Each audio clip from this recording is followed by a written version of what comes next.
Hello friends, welcome back to my channel. तो आज हम सीखेंगे गुणनखंड की विधि, यानी गुणनखंड हम कैसे करें।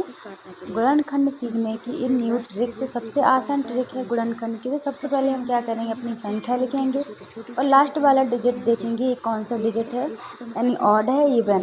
तो सबसे पहले हम कौन सी संख्या देखेंगे, ये है 2। 2 से करेंगे 2 छक्के 12, 2 पंच 10, 2 नम 18। तो इतना हमारा हो गया है। अब इसके बाद हम एक लाइन खींचेंगे। लाइन खींचने के बाद हम करेंगे 2 से फिर देखेंगे, 2 तिया 6, 5 नहीं कटेंगे, तो 2 9 भी नहीं कटेंगे 2 से, क्योंकि 2 हमारी विषम संख्या है। अब इसके बाद हमारी कौन कौन सी विषम संख्या आ गई, अब हमारी पूरी विषम संख्या है, तो हम विषम संख्या से काटेंगे। 3 एकम 3, 5 नहीं काटेंगे, 3 तिया 9। अब हम फिर से अभी पता है कि अभी 3 और बच्चे हैं और एक छोटी संख्या है, तो फिर से हम 3 से काटेंगे। तो 3 से काटेंगे 1 और 5 के 5 रहेंगे, 3 एकम 3, 3 एकम 3, और ये वाला हमारा इतना कट गया। अब इसके बाद कितने बचे हैं, सिर्फ 5 बचे हैं, तो 5 को भी हम काटेंगे 5 से, 5 एकम 5, इतना हमारा आ गया। तो चलिए अब हम एक और दूसरा देखते हैं, थोड़ा इससे बड़ा। इससे बड़ा हम करेंगे, हम उसमें भी देखेंगे हमारी कौन सी इवन है, कौन सी ऑड है।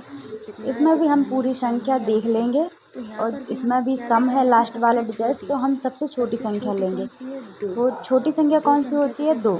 2 से करेंगे 2 एकम 2, 2 दूनी 4, यहाँ पर 2 आ जाएंगे, और 2 एकम 2, 2 छक्क 12, यानी कि इतना हमारा 16 आ गया। फिर से हम 2 से करेंगे, 2 दूनी 4, 2 चौके 8, इतना हमारी संख्या आ गई है।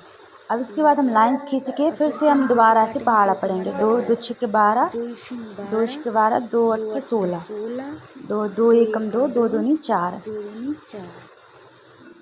इतना आने के बाद फिर से हम लाइंस खींचेंगे। ये थोड़ी बात ज़्यादा बड़ी खींच गई, इसके ऊपर से एक बार खींच लेते हैं।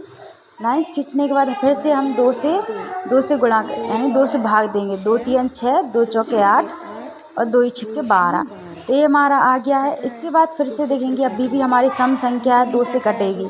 2 से हमें 3 तो नहीं कटेंगे, तो 3 वही की वही लिख देंगे।